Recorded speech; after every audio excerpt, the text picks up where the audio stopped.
This podcast is brought to you by the Mice Pod. Mice Pod at micechat.com and micepod.com.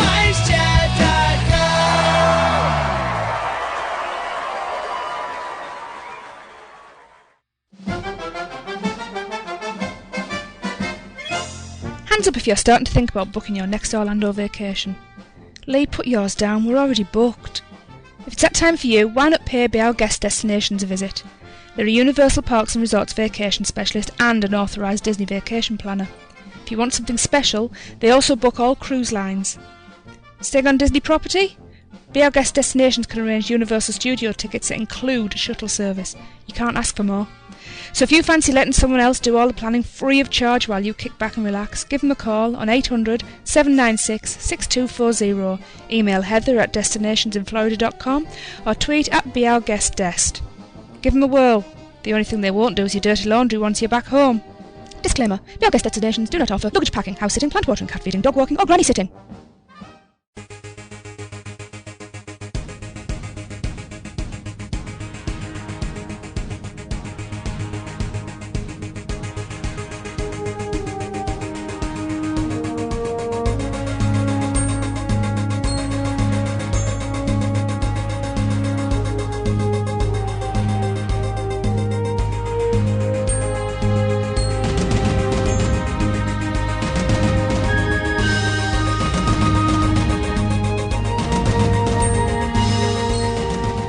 Greetings, Universal Orlando fans. It's time for the unofficial Universal Orlando podcast with your hosts, Lee, Tracy, and Darren. So look out for Velociraptors and the T-Rex as we plunge into this week's show.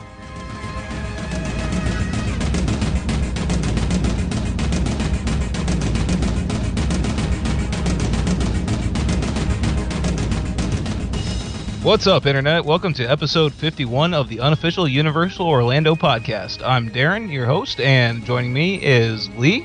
Hello. And Tracy. Hello. Hey, how you guys doing today? We're good, thanks. How are you? Good. I'm alright. That's about as best as you're going to get out of me, to be honest. She's saying, oh, we're alright. Oh, yeah. I'm alright. That means we're I'm alright. feeling a bit ropey. And she's keeping up appearances there. Oh, yeah. He's got man flu. I'm alright. Oh, that's the worst. Man flu is yeah. It's at least 800 times worse than women flu. Apparently so. It's not enough to make me miss a show, put it that way. All right. Of course, the show is brought to you in association with Mice Chat. Coming up, we have the news, including What's Newniversal, our very first Funny Schmidt, finally. Yay! And then we invite touring plans Len Testa on the show, and we also have a competition on that one, so make sure you listen to the whole thing. Yeah, anything else going on? Do we need to talk about before? Nothing here. I think Lee's pulling some very funny faces while he's trying to think. No. All right, then let's get on with the news. And now, your news from around the Universal Orlando Resort with your UUOP news team. Right, I'll kick it off. Attendance and visitor spending continued to climb at Universal Orlando and the other NBC Universal theme parks in 2012. The parent company, Comcast Corp, have announced. So the Philadelphia-based cable company said that operating cash flow at its theme parks, a measure of financial strength apparently, had surged 9.9% in 2012 from $867 million to $953 million. It's quite a hike. It is, but when they're spending $1.5 billion at the moment on all the things that are going on, that it shows that they're really investing back in the parks. Yeah, exactly. Oh, certainly. Exactly. Now, that included a 9.7% increase in the fourth quarter, which covered the busy Christmas travel period when cash flow jumped from $223 million to $245 million. That's quite a lot for a 3-month period. Jesus, Yeah. Total revenue rose 4.5% for the quarter to $498 million and 4.8% for the year to nearly $2.1 billion. That's all the parks, though, isn't it? That's the company as a whole. Because you think how much they're spending putting Despicable Me into Hollywood at the moment as well as building Hogwarts as well. Right. A lot of stuff going on. It's good. It's good to see that the NBC are Comcast or whatever, whoever owns it, I don't actually know. I think there's a bit later on we'll find out who owns the whole thing in a minute. But they are investing back in the parks. That's always good to say that. Obviously, it means to see longevity with the places and. Because I think a lot of people, Blackstone didn't really invest back in the parks because they didn't really want to be in it. Whereas it looks like Comcast want to be in the theme park business. I think a lot of people see theme parks as a big money-making thing, and they're not really. You're never going to make a huge profit out of them. You've got to spend money to make money, haven't you? So, you know, and let's face it, with the choices in that area, they need to keep things fresh. You have to keep people coming back. Yeah. Well, Disney they haven't announced anything. I think there's a lot of things going on that will be coming soon. But as Disney are kind of rumours going around, Universal are there getting on with it. Yeah. Well, I've listened to a few Disney podcasts in the past couple of days, and from what I've gathered from all those, I think that they need to fix Epcot, maybe? Yeah. Everybody's a little vocal about that. Have you been listening to Chris Wakefield lately, by any chance? Oh, yes, I did listen to one of his shows. Chris is always whinging about Epcot. Actually, there you go, Chris. I'll give you the shout out, seeing as though you gave us one on yours. Yeah, I love Epcot, but for me there are areas that could do with a bit of polish. There's nothing being done to it in really a long. They've added. Well, you've had Mission Space in the last few years. Mission Space was there in 2005. That's in the grand scheme of things. That's the last few years. Nothing really's been added in the last. Redone. Other than Test Track in the last 5 years, really, apart from maybe the Seas with Nemo and friends. It's all restaurants and stuff. Future World has been neglected a lot, and it seems to be the World Showcases. But even that, I'm not so bothered about Future World. Probably because it's a bit stale.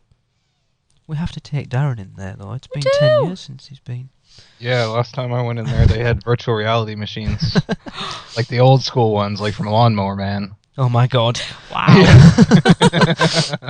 They should still have those and call it Retro World. Yeah, a lot of people I would still do it. Yeah? It was fun. Yeah. Anyway, I was going to say back to the news item. Yes, back to the Universal. Yes.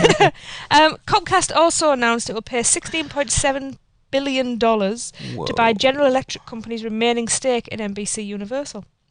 Comcast acquired a majority stake in the media conglomerate in early 2011 and had always said it would buy GE out eventually, although it's doing so much sooner than expected. Comcast have said they will continue to ramp up construction of new attractions at its theme parks, which is good to hear, and I hope that's a promise that they keep. If they acquired if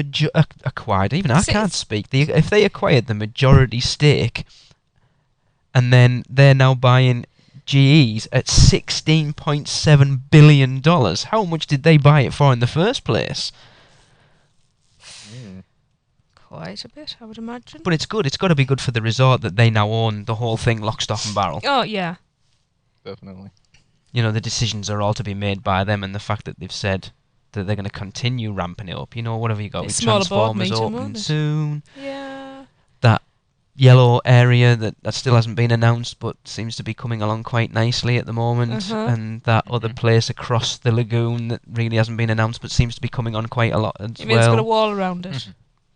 Well, I was going to put this in the news, but I haven't. But Tracy, you heard it because I know we've spoke about it. Darren, have you heard the rumours that apparently they're going to put some sort of Kong attraction in between Jurassic Park and the Lost Continent?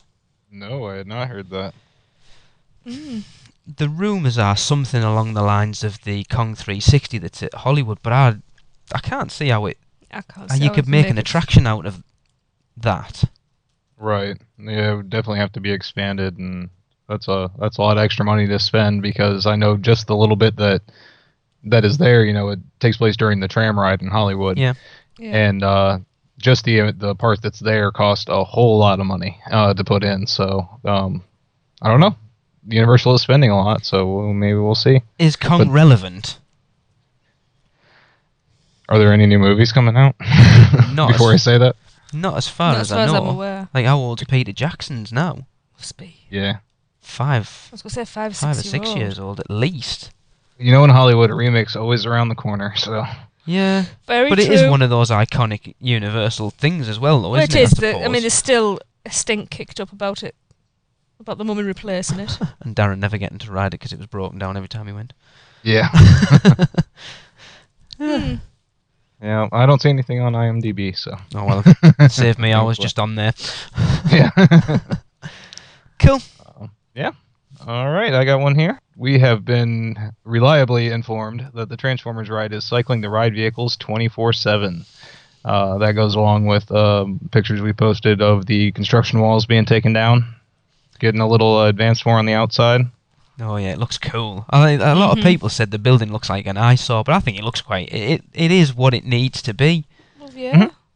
And they still got detailing work and stuff to do on that. I'm sure you're going to see a little bit like of a more weathered look than as pristine as it is now.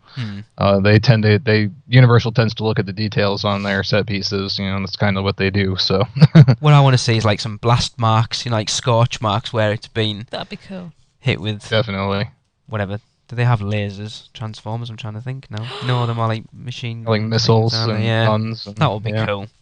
Yeah. You're gonna get some letters. We don't get it. Please. Yeah. And also, we've also got word that they are hiring for the Transformers area as well, looking for still walkers and general employees for the attraction. So. Yeah, because I was reading the actual advert for it, and they said that the person working in needs to be able to. It was working something like loud, dark environments, be able to walk up and down stairs. I was like, okay, I think most people can do that. No offense, I probably shouldn't. Do you have think said this that, is but you know in what I mean? reference to stilt walkers, though? No, but that was just general team, right? General employees to work in the ride itself. Yeah, but. Well, no, they're probably thinking ahead to anybody applying with disabilities. Well, yeah, you've got to. Yeah.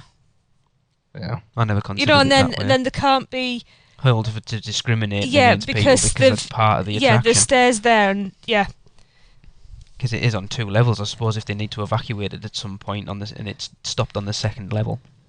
Yep. So there you go. I don't know about you two, but I am excited. I'm genuinely looking forward to it. Oh, right. I'm really looking forward to it. Considering I was really not bothered when it was first announced. I'm quite excited by it now. So I would say by this then, it's going to be open rather shortly. It looks like it. Yeah, definitely. I mean, from the pictures that we've seen, the outside looks good enough to open up right now, and if the ride vehicles are already being cycled inside, then... Yeah. I think our projection for a summer opening is pretty accurate. I will ask our team member friend to keep us informed when they're doing team member testing. Is that Mr. or Mrs. X? Mr. I'm trying to even be a bit more You don't vague. need to be a bit more vague. We announced him as Mr. X on the last show. Yeah, he knows who he is. Nobody listens. Some say. That's the Stig. We should just call it the Stig.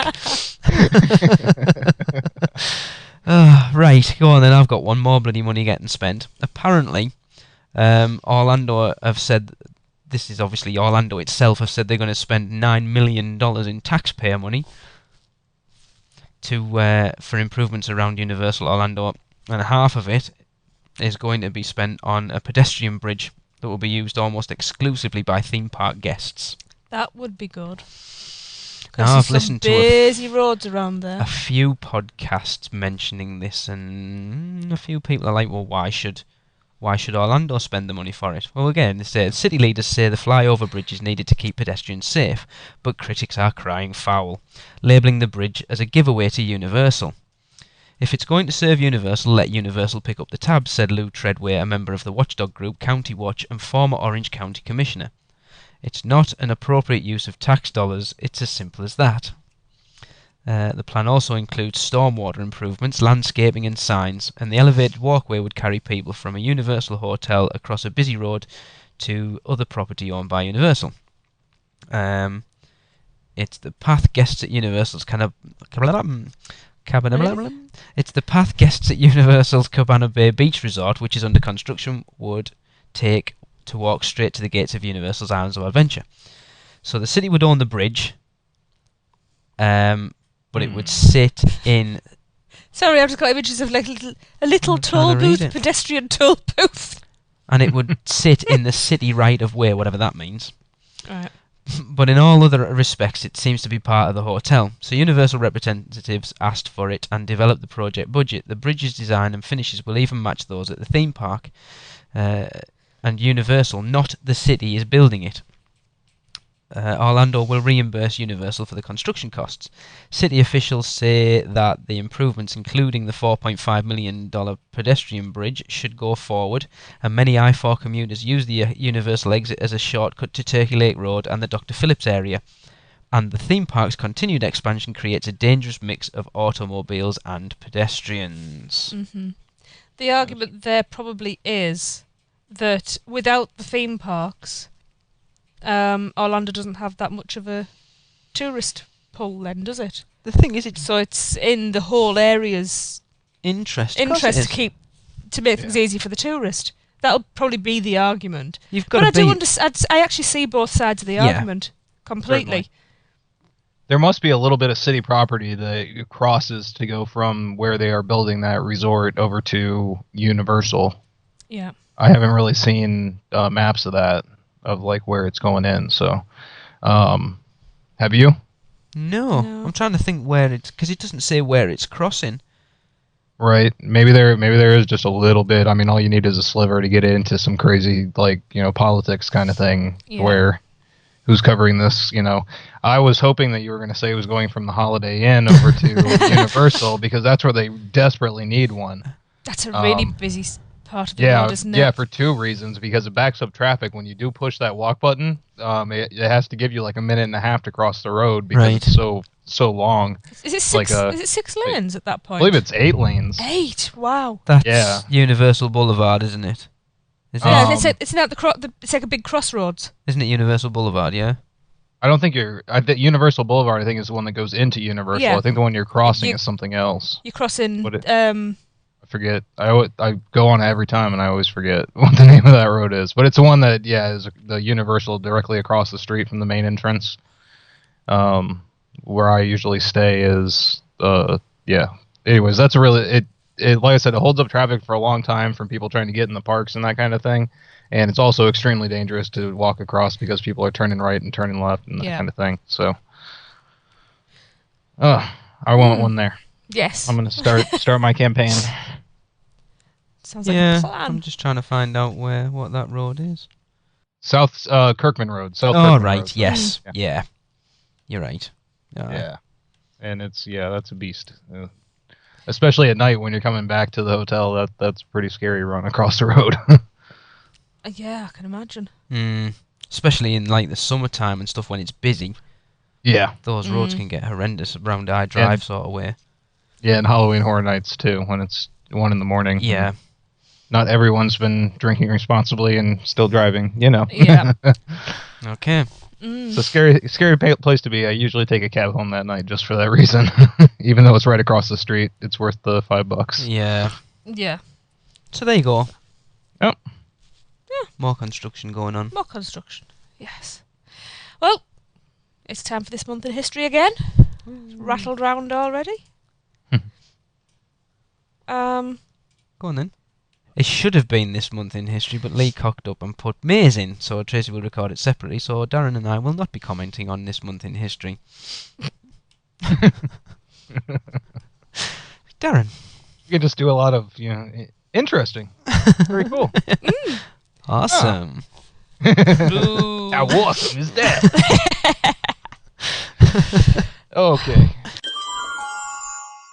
So here's this month in history, which is March. On March 27th, 1999, Islands of Adventure begins soft openings. March 30th, 2007, Back to the Future the ride closes. The closure of the attraction becomes the second most notable retirement in the park's history after Confrontation. In March 2010, Matt Hoffman's Agro Circus debuted in the park's Toon Lagoon Amphitheatre, the theatre's first show since Matt Hoffman's Freakin' Crazy stunt show in 2002. On January the 1st, 2011, one of the roofs of Dudley Do-Right's Ripsaw Falls caught fire, which caused immediate evacuation of the ride, and the ride resumed normal operations on March the 3rd, 2011. On March the 8th, 2012, The Amazing Adventures of Spider-Man reopened after refurbishment. Now, something else that cropped up after we recorded the show was that Universal have announced that they are now accepting reservations for the new Cabana Bay Resort. The hotel is scheduled to open early 2014, with reservations now being accepted for stays in the North Courtyard beginning on March 31st, 2014, and then the South Courtyard will be opening late 2014. To book, visit universalorlando.com or call 888-273-1311. All right, well, moving on. Anyone who has frequented our Facebook page recently will have seen the event we posted about, hopefully, if Facebook deemed you worthy of it. I actually promoted it. Oh, okay. Yes. So, yes, hopefully you saw it. Still, because we don't know where we're giving our money to on that. God knows. Which is our podcast, Fan Meet. Yay! Yeah. We are now in a position to let you know some of the things that we have planned for the event. One, we will be having something in the park, potentially an hour or so before the park closes, with a ride on Men in Black, Alien Attack, and maybe some sort of competition as well. Yeah, it depends whether we've got any money to buy anything or not. Yeah. We also think a group photo in Barney's backyard is in order as well. Without a doubt. Oh, yeah. And I'm working on something else, but we're not in a position to announce anything about that yet. No. Or Lee is. I'm not working on anything, just so everybody knows. You are. Oh, no, I am. Yes, you are. Well, yeah, I guess. Well. See, it's so much fun, I don't even know I'm working. Emails have been sent, replies are being waited for. Mm-hmm. Email has been sent. Yeah, so for those of you who don't want to go to the park, and for those who will be joining us in the park, we're also going to be heading over to the Hard Rock Hotel to the kitchen restaurant for some food, and we're going to be doing something there, and anybody who wants to can join us partaking in the Kitchen Sink Challenge. Yeah. Yes, you can join Lee and Tracy. No, it's a Kitchen Sink Challenge. Here we go. Oh, what is the Kitchen Sink Challenge? Yes, do tell.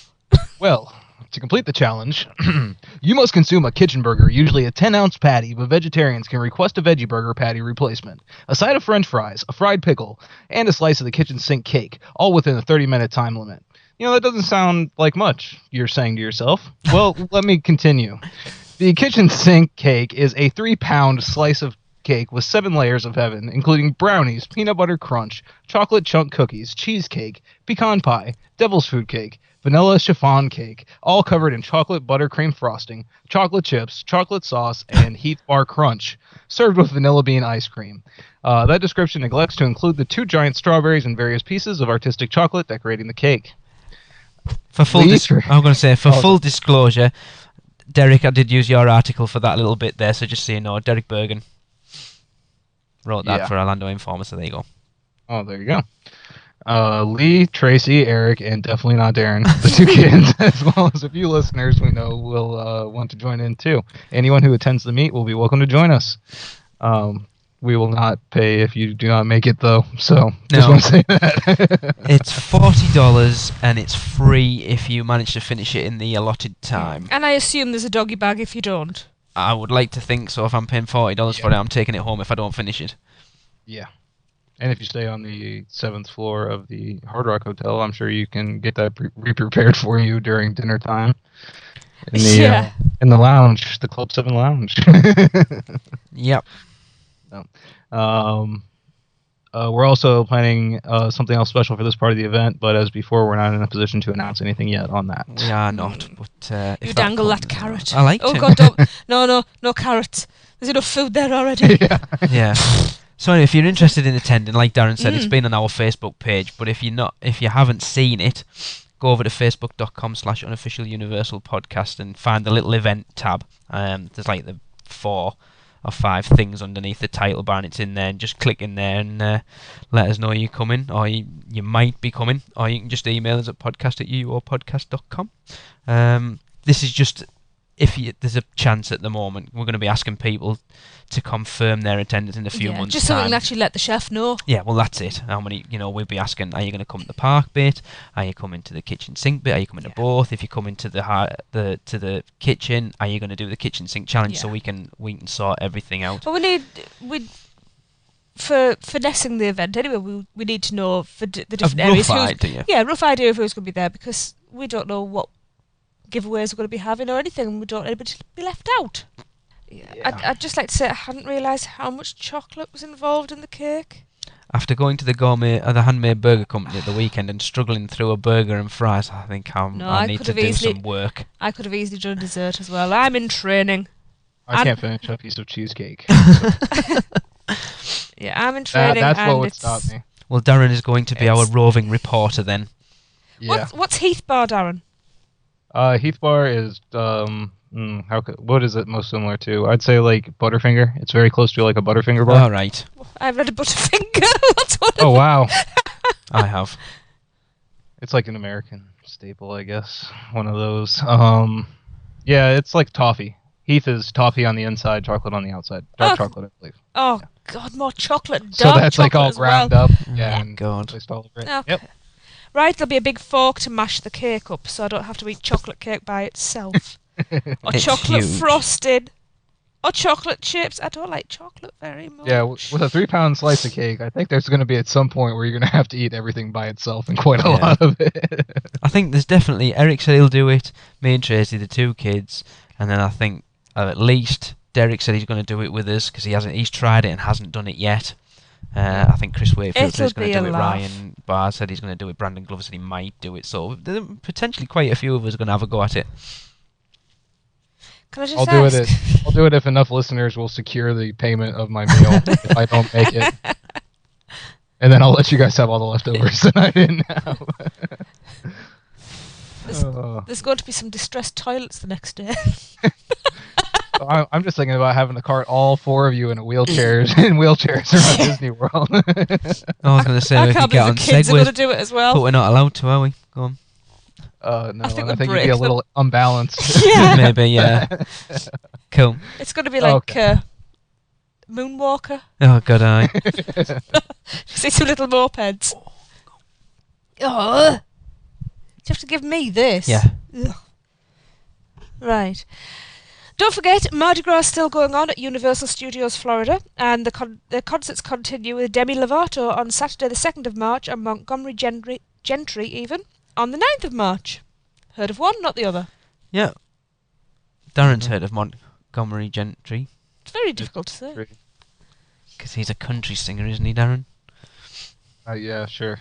Oh, it's a person. Right. Yeah. Yeah, that's a name, apparently. If you Sounds haven't- like some sort of conference centre or something. Yeah, meet me down at the old Montgomery Gentry. Yeah. If you haven't already, go back and listen to our last episode with Darren's full review of Mardi Gras and plus our interviews and stuff. Cool. Yes. Yes, and send donations in to pay for me and Lee to go to the next one. Yeah. Right, don't forget, if you're heading to the parks in the next few days, Ripsaw Falls is still down for a refurb, but it will open on the 4th of March. And I think that will wrap up all 3 water rides having a refurb this year. Yeah, I think so. And it's a little, well, it's not really cold, but it's rainy here, so. Yeah. Best time to do it. Yeah. Of course. So. All right. Anything else from anybody? Nope. Not for me. Okay, let's pass you over to Eric for another What's Newniversal. Hello, everyone, the unofficial Universal podcast. This is Eric coming to you live from Universal Studios in Orlando, Florida. Now, if you'll notice in the background, you'll hear the Mardi Gras music. I am here on a Mardi Gras day. I'm actually in the New York area. There's actually no way for you to guess that with the ambient noise. So, unfortunately, no Universal points for anyone this week. Wah, wah. Anyways, let me tell you, you will hopefully see pictures of this if you follow our news post on Mice Chat, but London is rising. Walls are coming up. We're talking walls that are not just part of Gringotts, but not just part of King's Cross, but we're talking other walls for other structures, parts of what will be Diagon Alley, parts of what will be London. The walls are coming up, and it's exciting. And now walls coming up, walls are coming down around Transformers, opening up the area by Shrek 4D. It's beautiful. This industrial nest look. A lot of us were hypercritical. Some of us had heard they were getting different kinds of facades, but it looks like it is just an entire nest facade. it looks a lot prettier in person. Pictures don't really do it justice. There are some thematic questions that are valid to ask ourselves about it, but overall it's beautiful. The parks are packed. It used to be that February, outside of holiday weekends, and January were extremely slow times, except for when spring break started in the last week or so of February for schools around the country. But the parks are slammed. It's really exciting to see Orlando firing on all 8 cylinders again. I couldn't be happier. The weather's beautiful. Everything's incredible. I cannot wait for more to come. And this has been Newniversal with Eric, and have a Newniversal day. Thanks, Eric. If anyone has any news they see and would like us to discuss on the show, you can email it to us at podcast@uuopodcast.com. Now on to my very first Funny Schmidt.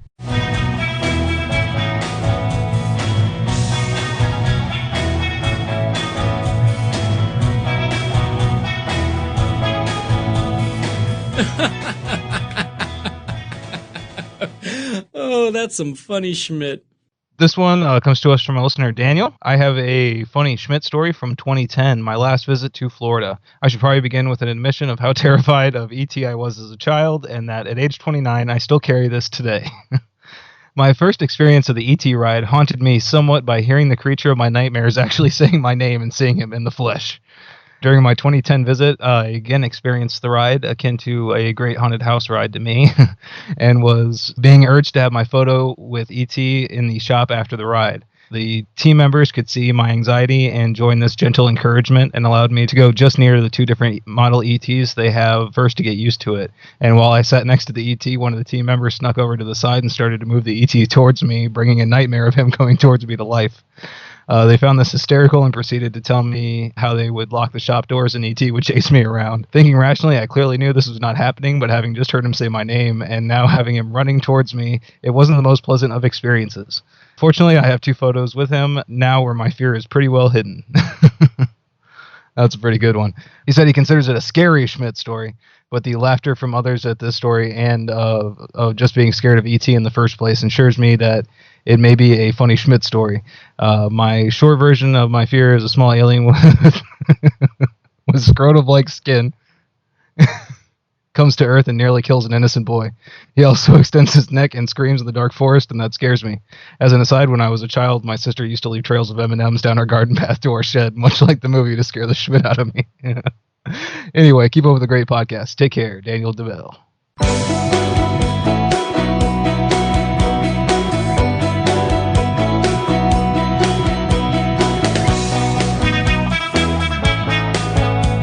Hey listeners, have you ever had something happen in the park that made you laugh so hard that maybe you peed a little? Well, then we want to hear about it. Send it to us for Darren's segment, Funny Schmidt. Shoot that story over to podcast@uuopodcast.com and make sure you mark that subject as Funny Schmidt. Okay, and coming up next, we have our interview with Len Testa, owner of touringplans.com, and they've just added Universal to their website, so he's here to tell us a little bit about that and tell us about all the fancy restaurants at Universal that we've never eaten at. So on with the interview. So Len, for those who don't know, we let our listeners know what Touring Plans is. Sure. Touring Plans is it's the website of the Unofficial Guide to Travel Series. So we cover Walt Disney World, Universal Orlando, Las Vegas, Disneyland, and a bunch of other sites. So we specialize in theme parks on touringplans.com. So we cover both Universal, Orlando, Disney World, and Disneyland. So we do these books, right? So we do these guidebooks to Walt Disney World, but there's lots of things that either we can't fit in the guidebook or that just don't work well in print. So originally the site started out as a list of other touring plans, so step-by-step itineraries for seeing all of the rides in a park while minimizing your wait in line. People kept asking us for different versions of touring plans, so we actually created the website to have these touring plans. But over time, we started developing other tools that worked better in a computer environment than it did in books. So we have a wait time application, for example, for Universal that shows you the wait time at all of the attractions right now and throughout the day. We have a crowd calendar that will predict what the crowds are like on any given day at any given park. And we have other tools. We have least expensive ticket calculators for Disney that'll show you the cheapest place to buy the least number of tickets that you need to do everything you want to do. Things like that. Excellent. Thanks. Oh, we also have a complete list of menus for every Universal and every Walt Disney World restaurant. Every single thing listed in every single cart, kiosk, and restaurant throughout the Orlando theme parks. That's very handy when you're doing military precision planning. Like we are currently Yes. for August, yes. In fact, If you want to know who has fried chicken, for example, you could type that in, and we would show it to you. So, in full disclosure, we have avidly used touring plans for planning our holiday in August. I'm surprised we haven't broken it. I'm on it all the time. thanks very much. Yeah, the thing we have now, the latest thing we have, the touring plans, so you can select ahead of time the attractions that you want to visit in each park. But the neat thing we have now with our mobile apps is you can optimize the touring plans on the fly while you're in the theme parks. So if the crowds happen to change or an attraction breaks down or some other unusual thing happens, you can actually have the touring plan route you around those problems on the fly while you're in the park. So it's much better than having a printed touring plan in the back of the book. Yeah. Oh yeah, that is amazing. Yeah. Thanks. Yeah. I've been screwed, and I've been looking for every day, going, 20-minute wait for this, and 10 minutes. Oh, it's not too bad. So you've been mentally in the parks I'm then? obsessed with it, kind of. I actually used it. I was testing the touring plans last week in IOA to make sure that they worked right. Universal actually does a couple of very interesting things with its shows. They're not quite as regimented as Disney is with regards to show schedules and having a fixed sort of set of performance times. So there are a couple of tweaks we have to make to the touring plans for Universal, but plenty of time between now and your trip in August. We should have it done like in a week or so. Yeah. Yeah, and I heard you were there for the Super Bowl. There on the day of the Super Bowl. Is that right? Yeah, it was. Yeah. Now I've heard that that's the slowest day traditionally at any theme park. Is that accurate? They're definitely slower days. Things started to die down around 5:00. You could tell definitely that the people who wanted to watch the game were starting to leave in the late afternoon. That to be home in front of a television by 6:30 when the game kicked off. Yeah, definitely. There was a big bump of people who left right after the afternoon parade, and then you could definitely feel that it was getting less crowded as the day went along. Cool. Excellent. So, Len, what prompted you to add Universal to touring plans? Requests from users. It's was probably the most common question that we got regarding other destinations. People always wanted to know when we were going to add Universal. The other thing too is if you look at the amount of money that Universal's investing, over the next couple of years, they're building out the Cabanas Hotel. Mm-hmm. They're adding Transformers this year. Supposedly some sort of wizard theme thing next year. Yeah, something like that. And some sort of yellow skin thing this year as well. Yeah, some sort of English, based on some sort of English book. It's never going to work out, but whatever. Yeah. I mean, they're investing $1 billion or something, like 1.5, I think I heard. Yeah. So, based on that, we want to get ahead of the curve there, and we want to be able to provide really good destination travel advice for people who are going to want to come to Universal in 2014. So I was really happy with the team, actually. The way we had all visited Universal, and we sort of, we knew how it all worked, and we had some great resources to draw on. But to get that part of the site up and running took us about 90 days. I was very happy with our responsiveness and getting that done. Excellent.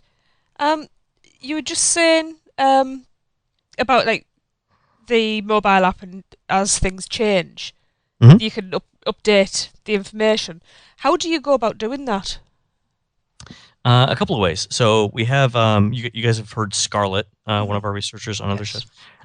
Scarlett will visit the parks at least one day per week, and will walk around and collect wait times at all the attractions. And from our mobile app, any user can actually enter a posted wait time. So if you're walking past Despicable Me, for example, and you see that it's a 25-minute wait, you can tell us through the app that the posted wait time is 25 minutes. You can also time your actual wait in the line. So we'll if you jump in a line, there's an option that'll let you start a timer once you get in line, and you can end the timer just before you board the simulator for Despicable Me. and submit that to us as well. So that actually gives Excellent. us two pieces of information. It gives us the posted wait time, and it gives us the actual wait time. That's Every brilliant. 5 minutes, we actually recalculate. We run a series of regression models that our statisticians have built, and we recalculate not only what that particular piece of data means for Despicable Me, what it might mean for the rest of the park, and we'll update our estimates every 5 minutes. Wow, so that's really in So- depth. It is. Yeah, there's a lot of stuff that goes on behind the scenes. Yeah. Because I know, like, a lot of people, I think I heard somewhere saying that, because I know when we've been to Disney before, how they calculate the wait times is they'll give you, it's like a lanyard thing with a red tag on it. We've Do you had it, remember we haven't did we? it Yeah, a few times. yeah. Yeah. And then you obviously give that to the front. So the problem with the wait times is that the wait time they post at the front is what the wait time was that length of time ago. Yes, thank you. Thank you. And what That's, about if it's a good queue area and somebody wants to dawdle? Well, that's actually one of the problems we're having right now. I don't know if you've looked at Disney's new wait time app, but Yes. every once in a while for Dumbo, you'll see like these really crazy 185-minute waits. Mhm. And the problem is exactly what Tracy just said. So they'll give a red cue card to someone, and they'll go off and play in that new interactive queue area over at Dumbo for a couple hours, or they'll walk away and they'll come back and they'll give them the red person card, and all of a sudden you see wait times will be the posted wait times will be like 10 minutes, 10 minutes, 10 minutes, 185 minutes. Where do the buses come in? Exactly. So anybody walking through the park's going to be looking on lines and going, "Geez, I'm not going there." Do you know what? I'd love to be the person walking around with a video camera and you actually see it change. We have pictures of it because every once in a while, Scarlet will be in the Magic Kingdom and I'll see the wait times posted, and anytime we get a suspicious number posted to the app, emails get sent out and alerts get sent out, and we all try and verify it. So I'll call up Scarlet and I'll be like, "Hey, what's going on in front of Dumbo?" The funny thing is those red cards are automatically linked back to the front of Dumbo, so it'll actually display very briefly 185 minutes as the posted wait time in front of the ride, until someone actually goes in, I guess, hits the reset button to bring it back down to the normal 10-minute time. But I'll be like, "Scarlet, does it look like there's 185 minutes worth of people in the queue?" And she'll count. "No, there's 7 people in line." So it's it's funny. They haven't quite figured that part out yet, but it's very interesting. You'd have thought actually it would have been just easier just for them to send a member of staff through. They're going to get an accurate Yeah. wait time then. That's simple. They'd have to pay the staff though. That's the thing. Ah. And imagine you've got 50 or 60 attractions, 50 or Yes. 60 extra people, and you're Disney. Think about it. Yeah. So Well- anyway, so we have user inputs. We have staff that do it as well. But the thing we really like is when people submit their own actual wait times. Those things that's gold for us Yeah. in terms of data. So it's not a flock of specially trained pigeons that every day they all fly out, they have one ride that they just sit and send you data back about. Quite disappointed now. In a perfect world, I would have a bus full of school children whose job it is to wait in line all day. Sadly, there are labor laws in the United States against that. All I can see is minions. Exactly, right? They'd love it. Would have been classic. It would have been classic. That would be funny. Oh, brilliant. Speaking of children, I had a question. For families with children that do have to go to school and have to choose one of those times, the busier times a year, when typically the childless amongst us would not be attending the parks. Yeah. What time of year would you recommend if you had to pick from one of those times? So when school is not in session, Correct. Yeah. the times I like are, depending on how your school schedule works out, either the very beginning of June before everyone's off. So if your school happens to let out a little early, or you're on a quarter system or something like that, or the last 2 weeks of August. Yes. That's all I want for. That's what you guys are going in August. The last 3 weeks in August, so yeah. Oh yeah, you guys will be fine. Yeah, so the last couple of weeks of August, I mean, there's a palpable feel to the drop, between really even around the 1st of August. Everyone will have taken their vacation then, but right around the first week of August, most families start their back to school shopping and planning. Mhm. There might be some families that do their last minute sort of vacations and stuff, or do a quick trip to Florida or whatever. But by that time, by the second week of August, everyone that's taken a vacation, everyone that wants to take a vacation has taken it, and they're the next big The next big break then will be in October or November. But yeah, the last couple of weeks of August should be great. The one downside that you have with that is sometimes it's a little bit more active in terms of hurricanes. But we've been there, done that. Yeah, you can't plan for that stuff anyway. So it's an experience.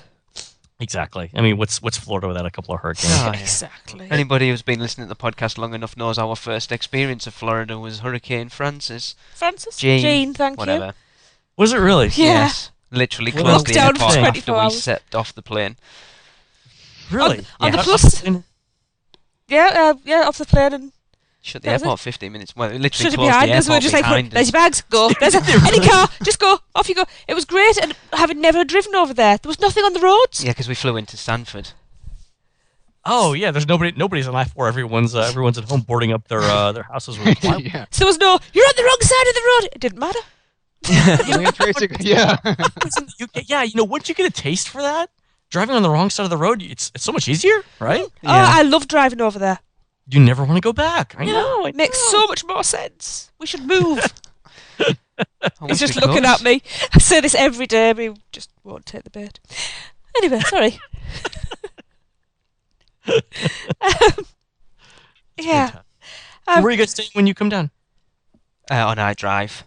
On I drive. Apart from just the night because we've got a 14-year-old and a 9-year-old girl and boy, they ain't going to want to share a bed like they did the last time we came. No. And then we've got a night in the Royal Pacific as well. We have. Nice. Just stay there. Yeah. Can't wait. Can't wait. Sorry. Do you have dinner plans for when you're there? We make our first ADR tomorrow, I know that much. Yes. Oh, that's your 180 day. Yes. Yeah. Well, yeah, the first one that we are We booking could have out done on. today, but that's the day we fly in, so we're Restaurant Marrakesh for Epcot, aren't we? Yeah. Oh, fabulous. Yeah, you So could probably walk into that. You don't really need to make an ADR, but go ahead and do Yeah, It's I'd rather. exciting. it. Try the Marrakesh feast. It's really good. It's the best thing on the menu. It's one of those places that not a lot of people like, but we went a while ago and we really like it. 2005, was it? Yeah. Or 4? Five. Yeah. I really liked it. I do too. Yeah, It's you can walk into it almost any day. Actually, the counter service there, Tangerine Cafe, it's also very good. I have heard that. Yeah. Oh, did you hear there's a belly dancing surcharge now at Restaurant Marrakesh? No. So this is the strangest thing. So we got an email from a reader a couple weeks ago saying that they've added a $7 US surcharge to the 5:30 dinner seating where the belly dancer appears. Okay. Oh, she better dance on the table for that. So She wants to be naked for that, I'm afraid. That's a little tight. that's what Bob was saying. It's like, well, do you sort of slip dollar bills in her veil? Well, how does this work anyway? So anyway, Yeah. I wonder what happened if you took your own costume. what if you say no? What do they take back? What I don't know. Anyway, Can so you just let say, me know if that happens. That's very strange. How much is it if I don't look? Look, it just wasn't very enticing. This may not come across as very politically correct, but what if the person going in is blind? Yeah. What a good I guess you can point. still hear the music, but how do you know it's how do you Yeah. know it's not? It could be a hairy bloke. No, it's not me. Good, I definitely want my money back.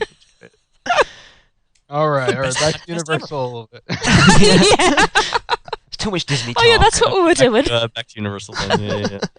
Yeah. I had a question here. How much do you think the opening of Transformers will affect the crowd levels and distribution in that park?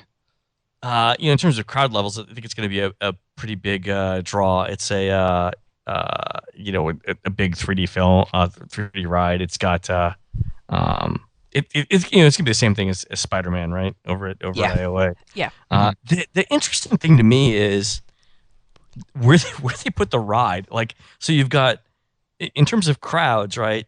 Virtually every person is going to be at the beginning of the entrance, and no one's going to want to leave for like the first 2 hours. So that's going to be a madhouse over there because you've got Despicable Me on the left, you've got Hollywood Rip Ride Rocket on the left, farther up. Then you've got Shrek and Transformers 3D all right there. I mean, I guess if they want to get really crazy, they should run the parade up and down that street, right? To completely clog everything up. The only thing that I think that might save that is the entrance to Transformers is supposed to be on the lagoon side. Ah. That's what we've heard. So people will have to walk around. But from what I understand, the exits are on the other 3 sides of the first floor. Right. So they'll still be disgorging people, a third of them anyway, directly onto the street. And I'm guessing the other 2 exits, people will be wandering around, sort of disoriented, trying to figure out where they are. The studios doesn't have that much space, so I can kind of see how they had to put Transformers 3D there. But normally, when you're doing theme park design, you sort of put your big headliner attractions at opposite ends of the park, right? To get people to go deeper in, yeah. Yeah, I mean it's just good crowd distribution, and then you can sort of set restaurants next to them and have multiple options there, and it just kind of keeps everybody sort of spread out. Universal for the studios is really just not doing that at all. I'm surprised they didn't put Harry Potter right at the end where Twister was. They could have just ripped that out. Everyone was in that one little linear area of the park, and that would have been it. So yeah, I know. Yeah. Go, sorry, Dan. Go on. Oh yeah, well, yeah. Again, this distribution will be a little bit temporary because soon after that, we'll have the back of the park a little bit more active with the new Harry Potter expansion. Right. So for like 6 months or a year or whatever, it'll be very, very crowded. Yeah. Then no one will be up front, right? Everyone will run to the back. So yeah. So you think that might be why they chose to put Transformers there as kind of a buffer to kind of stop some people before they get to Harry Potter, or? Yeah. I mean, when I was making fun of it, it's a short term. Over the long term. Yeah. Not only that, but they got the Harry Potter stuff. But even then, once people get through Harry Potter, some of them are going to want to come back towards the front of the park. But many of them will want to go see the new Simpsons stuff when that comes out too, right? Yeah. Yeah. Certainly. So there's your 3 corners, right, of the park. I don't know if they're ever going to do anything with Men in Black, or something on that side of the park, or really if they're really going to do anything with Twister or anything on that side of the park too. But that corner, that would be sort of the 4-corner approach. They've got 3 they've got it being built right now. Yeah. Yeah. I mean, Where's the train going to go? Where's the Hogwarts Express going to go? behind? If we've looked on Google Maps before, and apparently they cleared out the old team member parking lot, and it's going from the new area behind. It used to be where all the old staff buildings were, because I think they've moved them over to where the old Hard Rock used to be. Okay. And it's going in behind. Because if you look, there's Spit pretty it much out. a straight curve. Behind what now? Curve. I don't know. I'm just waffling on. straight I know, a curve. straight curve. Oh man. There's somewhere in behind Sinbad anyway. And then there's a narrow widening. Whatever. The narrow-wise. I'm sorry, Lee. There's pretty much. You don't have to live with this. It's a good job I'm editing this, isn't it? Oh no. I think I might edit this show. All right, so that's where that's. But yeah, it goes. It sort of comes out straight from the New Potter area, and then takes a left turn and goes in behind Sinbad. Whether Sinbad will be staying or whether they'll be taking that out to put the new station in, we don't know. But There were construction walls up around Sinbad when I was right out of Potter. yeah, they started the construction for the Hogwarts Express there already, as far as we know. Yeah, there were big walls up literally as soon as you left Wizarding World and went into Lost Continent. They were up everywhere. Probably the first quarter of the land was walled off. Right. I mean, I'm interested. I know obviously the reason they're putting Transformers and then the diagonally section in there. What, Tracy? Am I butting in on you? No, I'm just laughing at you. Tripping over your words. Was to try and even out the flow between the two parts, because at the moment it's Islands of Adventure that's getting all the crowds, and Universal right. Oh yeah, there's. I tested touring plans on Tuesday at the studios, and once I got through Despicable Me and Rip Ride Rocket, it was like a 5-minute wait for everything. Yeah, it was really. There was a point where I was touring the World Expo where I was literally the only person that I could see that wasn't a staff. Yeah, and that takes away from your experience. it does. You need a certain amount of people We there. said that last yeah. time we were there. Yeah, so I was the only person on The Simpsons. I was the only person on Men in Black. That kind of You can't go through Men in Black by yourself. No, and I was not at all. the only on the vehicle. You need two cars for Course Men in you do. Black. Yeah, you need two cars exactly, and it wasn't the same. So the one positive thing though for Men in Black was I could actually hear everything. Cool. So that was good. They didn't have I don't know if they didn't have all the effects on or whether it was just normally that I go with people with their screaming, but it was nice to actually hear all the dialogue. That was fun.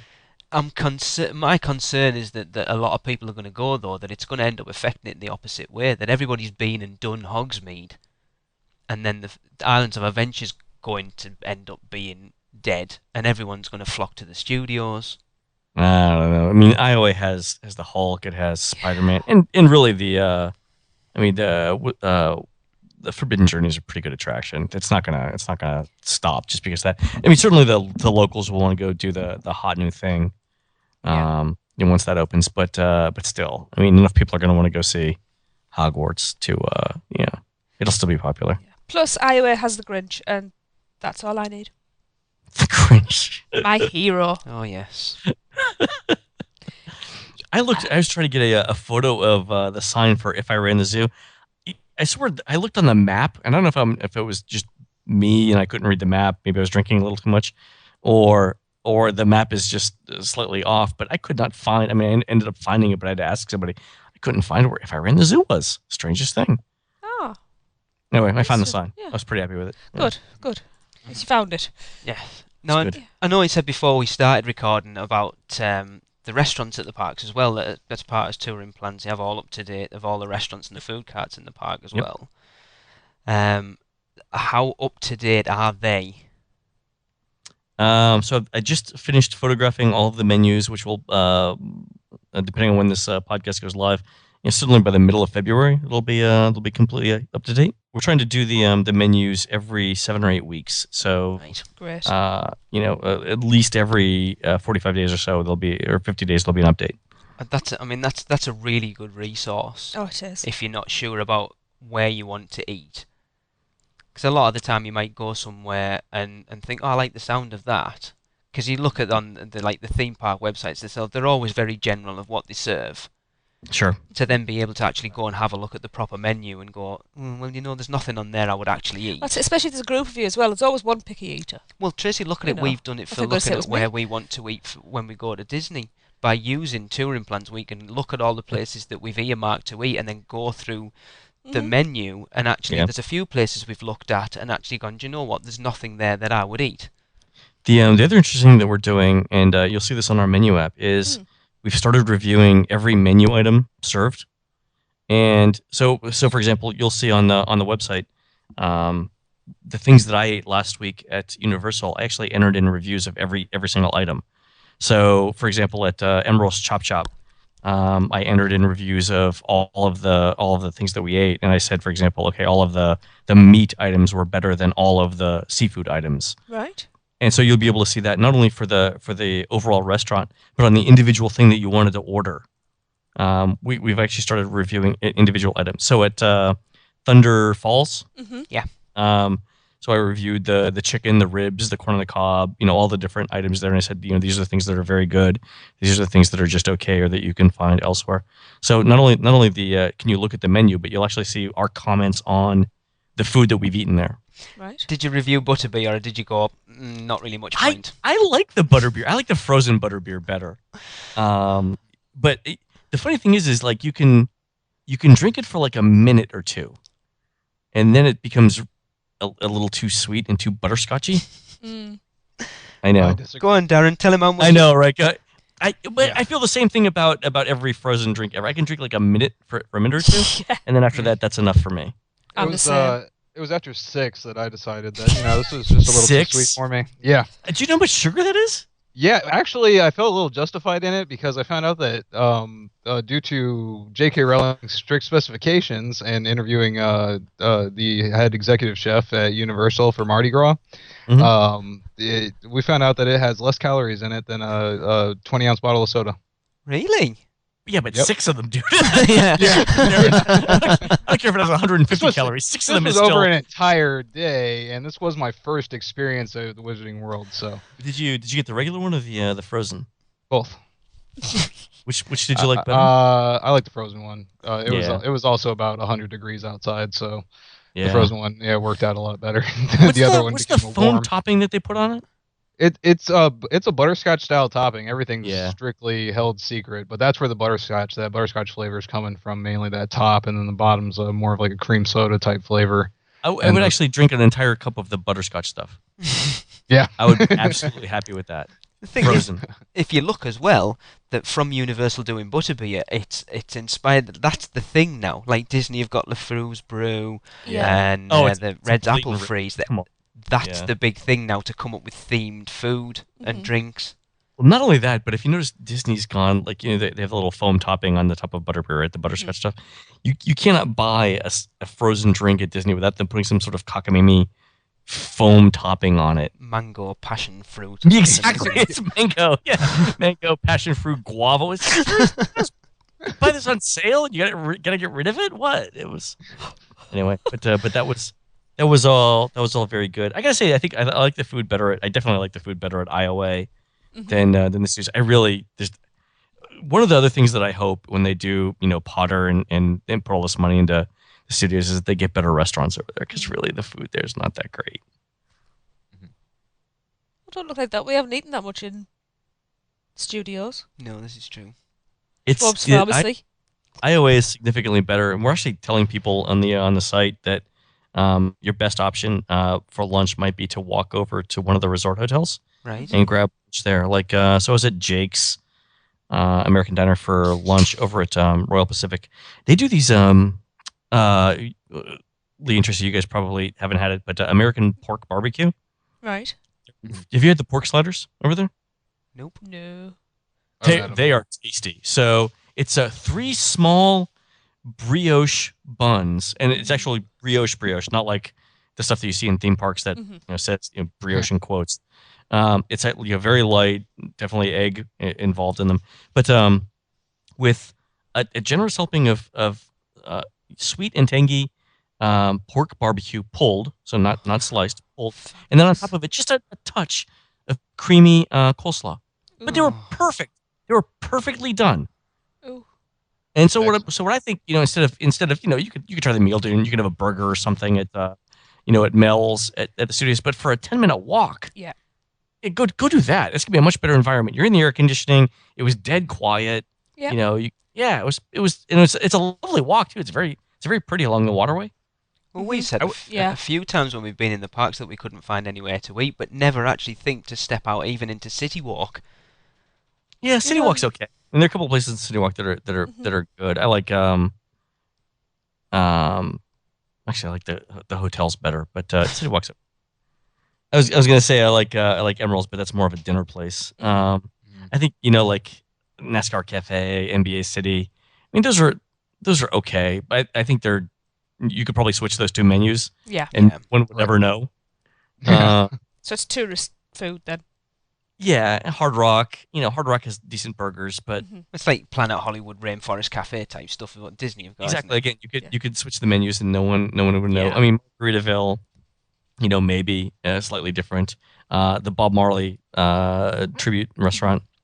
Darren, you didn't like that, did you? No, did not have the best experience there.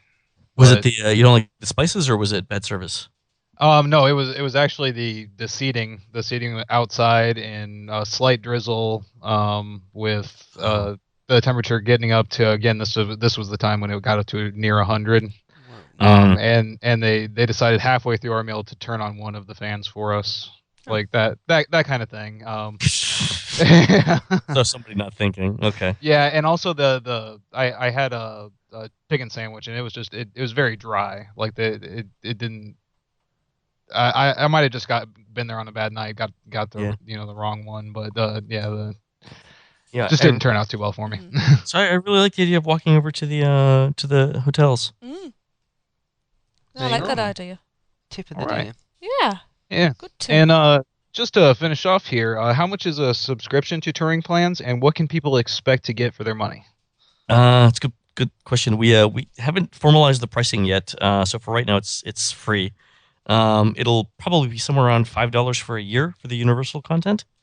And with that, you'll get obviously reviews of all the attractions, all the restaurants, menus for all the restaurants. You'll get complete touring plans for each of the parks. So we'll have a predefined touring plan for adults, for small children, for both of the parks, and then we'll allow you to customize your touring plan, so you can pick any set of attractions you want, include any meals or breaks, naps back at the hotel or whatever, and we'll spit out for you an itinerary, step-by-step itinerary that'll tell you how to minimize your wait in line. If you're staying at a Universal resort or if you've got an annual pass, we can customize that touring plan to take advantage of Universal Express.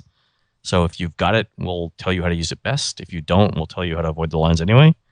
And we'll also have the app with wait times that'll allow you to look and see what's going on in the park while you're in the park. Cool. Very cool. I'm going to snip in a minute, and God forbid if anyone would want the whole app with Disney as well. Yeah, How that'd be. would that be? Let's see. The Disney app is like around $12 US. I think we give a discount of $2 if you wanted to add Universal on, so $14 for a year for both. Cool. That's a bargain. It is a bargain. That's like the cost of one good lunch. Exactly. Actually, one decent lunch, not good, but decent. Yeah. lunch. It's about your parking. It's about your parking. It's parking. We should tie it to the parking. Yeah. Don't get me on that soapbox. Parking. Here's the one thing I couldn't figure out with Universal: $18 a day to park at the resort. Yeah. Dude, Mm-hmm. I was only paying $22 for the whole car. So I actually rented a Fiat this last time. After I rented the Fiat and I was staying at Royal Pacific, I realized I should have stayed at Portofino because he could have just parked it out front, and no one would have known. I could have just left it there. Right? But it's art, right? The funny thing was about renting the Fiat. You want to speak Italian every time you get in the car, so. As I was leaving the hotel or anything, kids would stop and look at the car, and I'd, roll down the window and yell, "Ciao, Bella!" We actually drive a Fiat. Do you like it? It's our we love our little fourth between us, isn't keep it? quiet because we're getting rid of it very shortly. She's been Is very it good car. the Cinquecento, the 500? That's just a little Punto. Grande Punto. Oh, what year is it? It's an 06. So it's 2006. We've had it for a long time. It's got a lot of miles on it. And Lot. it's going bye-bye very shortly. She's been a workhorse. We will miss her. How's it been for you? Brilliant. It's like we're on the car talk. Yes. It's like top gear. Oh no, I've done my motorway driving for the week, so that's fine. We can tempt fate. Yes. We've had no trouble with it whatsoever. Touch wood. Fantastic. I love Yeah. Top Gear, by the way. Brilliant show. Yes. It's fantastic. Yeah. And Len has kindly agreed to give us a year subscription to give away as a prize for our listeners. You can even do a couple if you want. Oh, okay. Thank you. Awesome. And Len, I believe you have a question for our listeners. So here's the question: Which attraction at IOA? You guys may know this. Which attraction at IOA has both a minimum and a maximum height limit? I know that we've been on it. I know. And it's not worth the wait. Well, they know. You never know. I did it just to be a completist. Yeah. Too right. Excellent. Yep, and yet you can send that the answer over to us at podcast@uuopodcast.com with Len competition in the subject line and the answer. You have until Sunday, the 10th of March at 11:59 p.m. Eastern Time, and we'll announce the winner on the next show. We will do. All right, so yeah, thanks again, Len, for being on the show. We really appreciate it. Yep. Oh, fantastic! Thank you guys for having me. I appreciate it. Okay, and just remember, get your entries into podcast@uuopodcast.com. And that will do it for this show. The next show will be out on the 15th of March, and we will be continuing our Walk the Walk by stepping into City Walk. Yeah. So that's good night, Internet, from me. Catch you next time. And it's goodbye from me. And look, you zigged when you should have zagged. You've got to learn when to run and dodge and when to lock and load, baby. Try again. Well, that just about does it for another unofficial Universal Orlando podcast. We'd love for you to get in touch. So follow us all on Twitter at UUO Podcast, at UUOP Tracy, at UUOP Darren, and at UUOP Eric. Like our Facebook page at facebook.com/unofficial Universal Podcast.